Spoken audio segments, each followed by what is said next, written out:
Good morning students. आज हम भूगोल का पाठ 6 विनिर्माण उद्योग के बारे में पढ़ेंगे। सबसे पहले हमें ये पता होना चाहिए कि विनिर्माण क्या होता है। ठीक है, तो विनिर्माण जो है उसके अंदर ये द्वितीय क्रिया है। जैसे मैंने बताया था, जितनी भी आर्थिक क्रियाएं हैं उन सभी को हम 3 भागों में बांटते हैं: प्राथमिक क्रिया, द्वितीय क्रिया और तृतीय क्रिया। प्राथमिक क्रिया में पर्यावरण से संबंधित जो क्रियाएं होती हैं वो सभी आती हैं, और द्वितीय क्रियाओं के अंदर उद्योग धंधे आते हैं। ठीक है, तो जो विनिर्माण उद्योग है वो एक द्वितीय क्रिया है। ठीक है, तो विनिर्माण क्या होता है? विनिर्माण का अभिप्राय जो है वो किसी वस्तु का उत्पादन करने से, मतलब कोई भी वस्तु बनाना या किसी भी वस्तु में कोई भी फेरबदल करना, क्या कहलाता है? विनिर्माण। ठीक है, विनिर्माण एक ऐसी प्रक्रिया है जिसमें कच्चे माल को मशीनों की सहायता से ऐसे उच्च मूल्य के तैयार उपयोगी माल में बदल दिया जाता है जिसे स्थानीय या दूर बाजार में बेचा जा सके। ठीक है, मतलब एक ऐसी प्रक्रिया है जिसमें कच्चे माल को हम मशीनों की सहायता से तैयार माल में बदलते हैं, और जो कच्चे माल की तुलना में अधिक महंगा होता है, अधिक कीमती होता है, और फिर हम उसको बाजार में बेच करके मुनाफा प्राप्त करते हैं। तो इसमें कच्चे माल को तैयार माल में बदलना विनिर्माण क्रिया कहलाती है। फॉर एग्जाम्पल, जैसे गन्ने से चीनी बनाना, इसके अलावा कपास से कपड़े बनाना, या फिर लोहा इस्पात से मशीनें बनाना। ठीक है, तो इस तरह से बहुत सारे एग्जाम्पल हो सकते हैं। तो ये 2 नंबर में बहुत इंपॉर्टेंट क्वेश्चन बनता है कि विनिर्माण किसे कहते हैं। ठीक है, कोई भी किसी भी नई वस्तु का उत्पादन करना विनिर्माण कहलाता है। सिंपल से याद कर सकते हैं, किसी भी नई वस्तु का निर्माण करना विनिर्माण कहलाता है। उसके बाद आता है विनिर्माण का महत्व, कि विनिर्माण जो उद्योग है उनका हमारे लिए क्या महत्व है, हमें क्या फायदा होता है, हमारे देश को क्या फायदा होता है, तो उसके बारे में है। विनिर्माण उद्योग कृषि के आधुनिकीकरण में सहायक है, मतलब इन उद्योगों के कारण से कृषि जो है उसमें भी आधुनिकीकरण आता है। मतलब जो भी कृषि के अंदर जितनी भी मशीनों का हम प्रयोग करते हैं, ट्रैक्टर हो गया, थ्रेसर हो गया, या और भी जितनी भी जो भी मशीनें हैं, वो सारी मशीनें कहाँ पर बनती हैं? उद्योगों के अंदर बनती हैं। तो एक तरह से उद्योग जो है वो कृषि के आधुनिकीकरण में सहायक है, क्योंकि उद्योगों के अंदर मशीनें वगैरह बनेंगी तभी कृषि के अंदर आधुनिकीकरण आएगा। ठीक है, तो विनिर्माण उद्योग से कृषि का आधुनिकीकरण होता है। इसके अलावा विनिर्माण मैंने बताया द्वितीय क्रिया है, तो द्वितीय सेवाओं में या तृतीय सेवाओं के अंदर लोगों को रोजगार मिलेगा। लोगों को रोजगार मिलेगा तो देश के अंदर गरीबी व बेरोजगारी जो है वो कम होगी। तो इस तरह से विनिर्माण से गरीबी व बेरोजगारी भी कम होती है। नेक्स्ट पॉइंट है, कृषि पर हमारी निर्भरता कम होती है। हमारे देश में लगभग 60% जनसंख्या है जो कृषि के ऊपर निर्भर करती है। ठीक है, तो लेकिन अगर हम उद्योगों को अगर अधिक महत्व देंगे, उद्योग धंधे लगाएंगे, तो हमारी कृषि पर जो निर्भरता है वो धीरे धीरे कम हो जाएगी। ठीक है, तो कृषि पर जो भार है वो कम हो जाएगा। नेक्स्ट पॉइंट आता है, देश का औद्योगिक विकास होगा। जब हम उद्योग लगाएंगे तो देश के अंदर उद्योगों का विकास होगा, और उद्योगों के अंदर नई नई वस्तुओं का निर्माण भी किया जाएगा। नेक्स्ट आता है, पिछड़े क्षेत्रों में उद्योगों की स्थापना से क्षेत्रीय असमानताएं कम होती हैं। देखो, कुछ क्षेत्र जो होते हैं उनमें बहुत ज्यादा संसाधन होते हैं, जैसे कि नगर हो गए, वहां पर आय भी अधिक प्राप्त होती है, सारे सुख सुविधाएं हैं। जबकि जो गांव हैं वहां पर कोई सुख सुविधाएं नहीं होती हैं। ठीक है, और आय भी, मजदूरी जो है वो भी कम मिलती है। लेकिन अगर उन पिछड़े क्षेत्रों में, उन गांव वाले क्षेत्रों के अंदर अगर हम उद्योग स्थापित कर देते हैं तो इससे वहां के लोगों की आय भी बढ़ जाएगी, और वहां पर भी धीरे धीरे सारी सुख सुविधाएं जो है वो विकसित हो जाएंगी। और गांव और शहर के बीच में जो असमानता है, क्योंकि वो समान नहीं है, असमान है, दोनों में अंतर पाया जाता है, तो धीरे धीरे जो असमानता है वो भी कम हो जाएगी। मतलब कहने का तात्पर्य ये है कि पिछड़े क्षेत्रों के अंदर अगर उद्योग स्थापित करेंगे तो संतुलन स्थापित होगा, क्षेत्रीय असमानता जो है वो कम हो जाएगी। नेक्स्ट पॉइंट है, निर्मित वस्तुओं का निर्यात करने से विदेशी मुद्रा की प्राप्ति होगी। अगर हम विनिर्माण उद्योग पर अधिक बल देंगे, अधिक वस्तुओं का निर्माण करेंगे, तो उसके बाद हम उन निर्मित वस्तुओं को हम दूसरे देशों के अंदर निर्यात भी कर सकते हैं। दूसरे देशों के अंदर जब हम कोई चीज निर्यात करते हैं तो हमें वहां से विदेशी मुद्रा प्राप्त होती है। नेक्स्ट पॉइंट आता है आयात में कमी आती है। हम हमारी जो भी वस्तुएं हैं, कुछ जो जिनका उत्पादन हमारे देश के अंदर नहीं होता है, उन वस्तुओं के लिए हम दूसरे देशों पर निर्भर करते हैं, ठीक है। लेकिन अगर हमारे देश के अंदर ही विनिर्माण उद्योग विकसित होगा तो हमारे देश में ही वस्तुओं का निर्माण होने लग जाएगा और हमें उन चीजों को विदेशों से मंगवाने की आवश्यकता नहीं पड़ेगी, तो जिसके कारण हमारा आयात कम होगा और दूसरे देशों पर जो हमारी निर्भरता है वो भी कम हो जाएंगी। हम हमारे देश में ही सभी वस्तुओं का उत्पादन करने लग जाएंगे। तो ये था विनिर्माण उद्योग और उसका महत्व, ठीक है। तो विनिर्माण उद्योग का हमारे लिए बहुत महत्व है। फिर नेक्स्ट एक क्वेश्चन आ जाता है, कई बार आता है ये, कि कृषि तथा उद्योग एक दूसरे से अलग नहीं है बल्कि एक दूसरे के पूरक हैं, इसको एक्सप्लेन करो। तो इसको एक्सप्लेन हम कैसे करेंगे? कृषि और उद्योग एक दूसरे पर निर्भर करते हैं। कृषि उद्योगों पर कैसे निर्भर करती है? क्योंकि कृषि के अंदर जितनी भी मशीनें, ट्रैक्टर, थ्रेसर, कल्टीवेटर, जो भी चीजें हैं वो सारे कहाँ पर बनते हैं? उद्योगों के अंदर, ठीक है। तो कृषि इन सभी मशीनों के लिए किस पर निर्भर है? उद्योगों के अंदर निर्भर है। जबकि उद्योगों के अंदर जैसे चीनी उद्योग है तो वहां पर चीनी बनाई जाएगी, तो चीनी किससे बनती है? गन्ने से। और गन्ना कहाँ से आता है? कृषि से, ठीक है। तो चीनी उद्योग जो है वो किस पर निर्भर हो गया? कृषि पर निर्भर हो गया। गन्ना उगेगा तभी तो उससे चीनी बनेगी।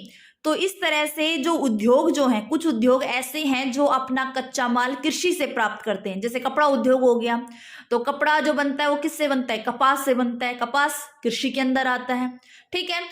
तो कुछ उद्योग ऐसे हैं जो अपने कच्चे माल के लिए कृषि पर निर्भर हैं, उन्हें कच्चा माल कृषि से प्राप्त होता है। इसी तरह से कृषि और उद्योग जो है वो एक दूसरे पर निर्भर है। कृषि को तो मशीनें चाहिए और उद्योग को कृषि से कच्चा माल चाहिए होता है। इस तरह ये दोनों एक दूसरे पर निर्भर हैं, एक दूसरे के पूरक हैं। आगे आता है औद्योगिक अवस्थिति को प्रभावित करने वाले कारक। औद्योगिक अवस्थिति मतलब कोई उद्योग जो है वो कहाँ पर स्थापित किया जाए, उसको कौन कौन से कारक प्रभावित करेंगे। मान लो हमें कोई फैक्ट्री स्थापित करनी है या कोई कारखाना बनाना है, तो हम उसको कहाँ पर स्थापित करेंगे? हम क्या क्या चीजें हम देखेंगे जो हमें प्रभावित करेंगे। सबसे पहला है कच्चा माल। अगर कच्चा माल बहुत भारी होगा तो हम जो अपना कारखाना लगाएंगे वो कच्चे माल के पास ही लगाएंगे, ताकि वहां पर परिवहन का खर्चा बचाया जा सके और पास ही के क्षेत्र से हमें कच्चा माल जो है वो आराम से मिल जाए, ठीक है। तो कच्चे माल के आसपास ही कारखाना जो है, या कारखाना होगा या उद्योग जो है वो कच्चे माल के पास ही लगाया जाएगा। दूसरा पॉइंट है बाजार। जब भी किसी वस्तु का उत्पादन होगा तो हम उसको बेचने के लिए कहाँ ले जाएंगे? बाजार में। तो उद्योग है ना, बाजार के निकट होना चाहिए, ठीक है, ताकि परिवहन का खर्चा कम हो सके। मतलब कच्चा माल का स्रोत भी निकट हो और बाजार भी निकट होना चाहिए। इसके अलावा श्रम मतलब सस्ते श्रमिक मिलने चाहिए, क्योंकि अब जब हम कारखाना लगाएंगे तो उसमें काम करने के लिए हमें मजदूर श्रमिक भी चाहिए। तो अगर हमें वो सस्ते में मिल जाएं तो इससे अच्छी बात और क्या हो सकती है, ठीक है। तो हमें ऐसी जगह पर हम लगाएंगे जहां पर हमें सस्ते श्रमिक मिल जाएं। तो सस्ते श्रमिक भी जो है वो उद्योगों को प्रभावित करते हैं। नेक्स्ट आता है ऊर्जा के संसाधन। ऊर्जा के साधन कौन से होते हैं? जैसे कोयला हो गया, पेट्रोल हो गया, डीजल, जल विद्युत हो गया, ठीक है। मतलब बिजली जो चाहिए होती है उसकी बात आती है। मशीनें जो चलेंगी वो ऊर्जा के साधनों से ही चलेंगी, मशीन अपने आप तो चलेंगी नहीं। तो वहां पर ऊर्जा के साधन भी पर्याप्त होने चाहिए। नेक्स्ट पॉइंट आता है परिवहन। सिंपल सी बात है, कच्चे माल को अगर उद्योगों में ले जाना है तो भी हमें परिवहन चाहिए, और तैयार माल को बाजार में लेकर जाना है तब भी हमें परिवहन की आवश्यकता पड़ती है। इसलिए उद्योग उन क्षेत्रों में अधिक स्थापित किए जाते हैं जहां पर सस्ता परिवहन मिलता है, ठीक है, और तीव्र गति से चलने वाला परिवहन उपलब्ध हो। नेक्स्ट आता है जल आपूर्ति। जल की आवश्यकता भी उद्योगों के अंदर पड़ती है, ठीक है। इसलिए उद्योग उन क्षेत्रों में स्थापित किए जाते हैं जहां पर जल आसानी से मिल जाए, क्योंकि मशीनों को धोने के लिए, ठीक है, कूड़ा कचरा वगैरह निकालने के लिए, तो वहां पर जल की आवश्यकता पड़ती है। नेक्स्ट आता है सस्ती भूमि। अब भूमि भी खरीदनी पड़ेगी, तो भूमि अगर सस्ती मिल जाए तो और भी अच्छी बात है। सस्ती भूमि होनी चाहिए, वो भी उद्योगों की अवस्थिति को प्रभावित करती है। नेक्स्ट, बैंकिंग सुविधा। जब हम उद्योग लगाते हैं बहुत बड़े लेवल पर, फिर उसमें बहुत बड़े लेवल के ऊपर क्या है, रुपयों का लेन देन किया जाता है। अब रुपयों का लेन देन करने के लिए बार बार हमें बैंक भी जाना पड़ेगा, तो इसलिए अगर बैंक भी वहां पर बैंकिंग की सुविधा भी जो है वो पास में होनी चाहिए। नेक्स्ट आता है राजनीतिक स्थिरता, मतलब वहां पर शांति होनी चाहिए। ऐसा नहीं कि राजनीतिक उथल पुथल मच रही हो, आज उद्योग लगाया है, कल कुछ दंगे फसाद हो गए और उद्योग धंधा बंद हो गया, ठीक है। तो इसलिए मतलब उस क्षेत्र के अंदर राजनीतिक स्थिरता होनी चाहिए। नेक्स्ट आता है जलवायु। जलवायु जो है वो अनुकूल होनी चाहिए, ताकि श्रमिक जो है वो अच्छी तरह से वहां पर कार्य कर सके। अगर विषम जलवायु होगी, विषम जलवायु मतलब या तो बहुत ज्यादा ठंड होगी या बहुत ज्यादा गर्मी होगी, तो उसके अंदर उद्योगों में ठीक ढंग से काम नहीं हो पाएगा। इसलिए उस क्षेत्र के अंदर जलवायु जो है वो भी अनुकूल होनी चाहिए।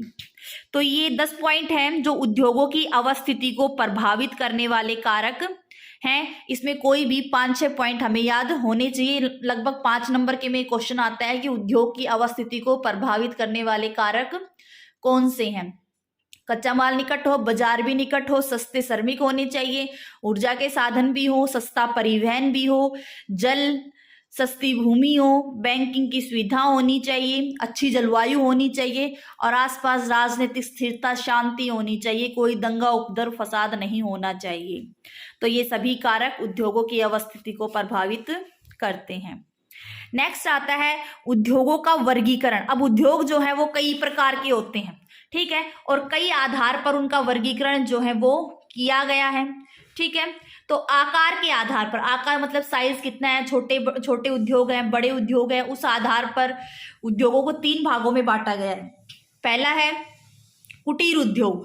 कुटीर उद्योग क्या होते हैं, इसमें अंदर परिवार के जो सदस्य होते हैं वो ही आपस में मिलकर कोई भी कार्य करते हैं। उनको आपस में जैसे कोई भी काम करना आता है। पैतृक दक्षता, इसका मतलब होता है जो हमें मतलब विरासत में कोई दक्षता कार्य में, जैसे हमारे मम्मी पापा कोई काम आता था, हमने भी उनसे वो काम करना सीख लिया, ठीक है। तो इस तरह से जो काम आता है उनको वो छोटे लेवल पर उस काम को वो करते हैं, बिल्कुल सरल विधि से, ठीक है। और छोटी छोटी वस्तुओं का निर्माण इसके अंदर किया जाए, जैसे खाने का कोई खाद्य पदार्थ बना लिया, अचार वगैरह बना लिया, पापड़ बना लिए, ठीक है, इस तरह से, या बर्तन बना लिए मिट्टी के, थैले वगैरह बना लिए, टोकरी, चटाई, दरिया, ठीक है। तो मतलब कुटीर उद्योग जो है ये उद्योग घरों के अंदर ही लगाए जाते हैं।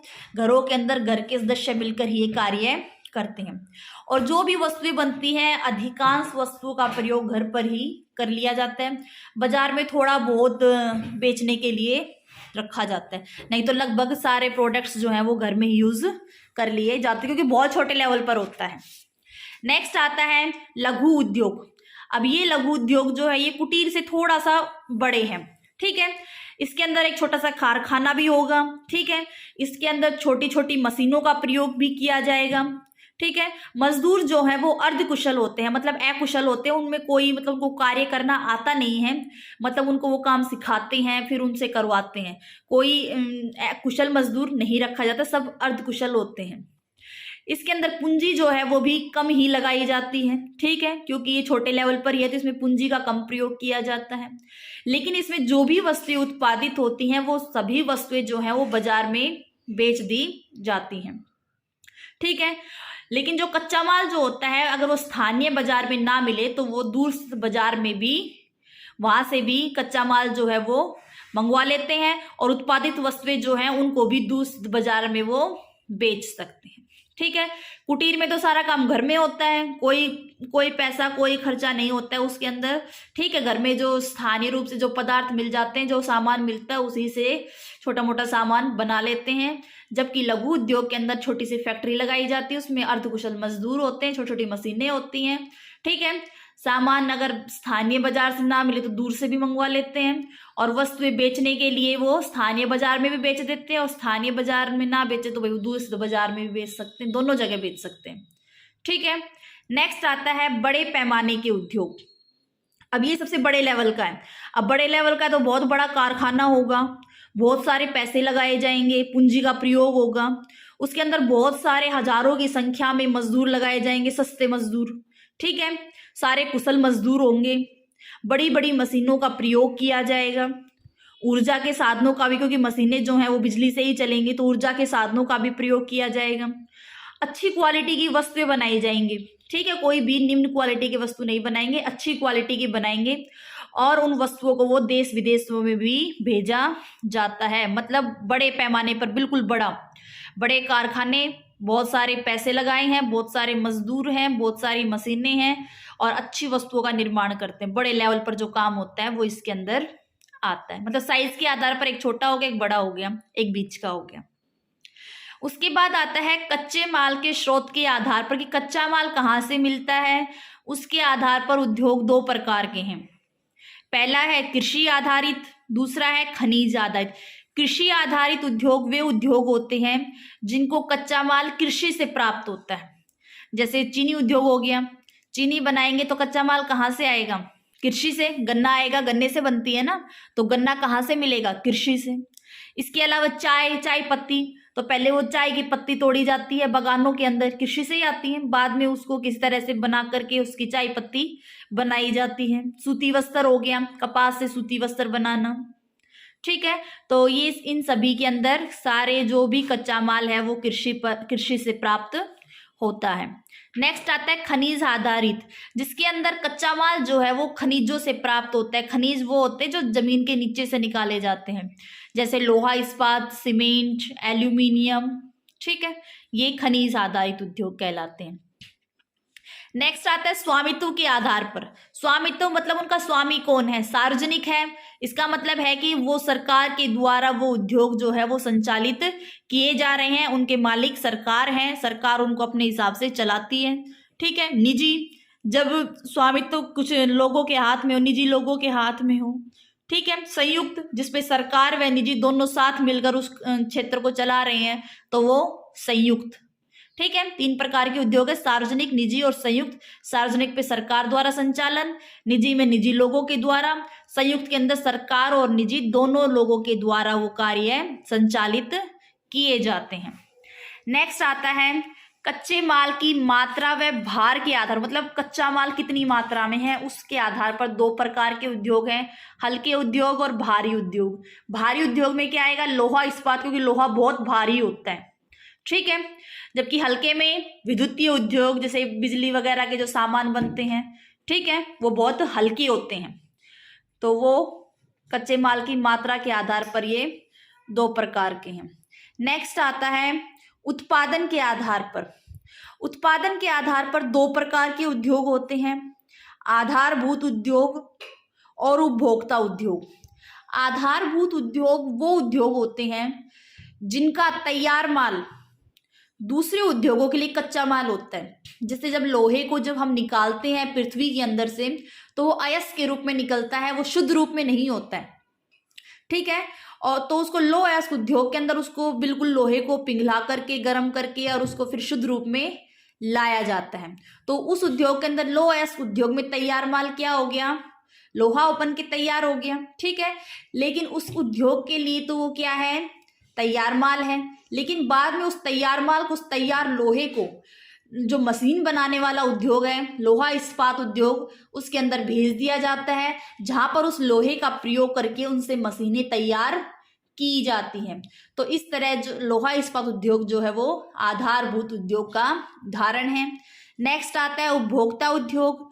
उपभोक्ता उद्योग वो उद्योग होते हैं जिनके अंदर तैयार माल जो है उनका प्रयोग सीधा उपभोक्ताओं के द्वारा कर लिया जाता है, ठीक है। उसको और कहीं नहीं भेज, सीधा उपभोक्ताओं के पास जाता है वो तैयार माल, ठीक है। इससे आगे का चैप्टर नेक्स्ट वीडियो में पढ़ेंगे।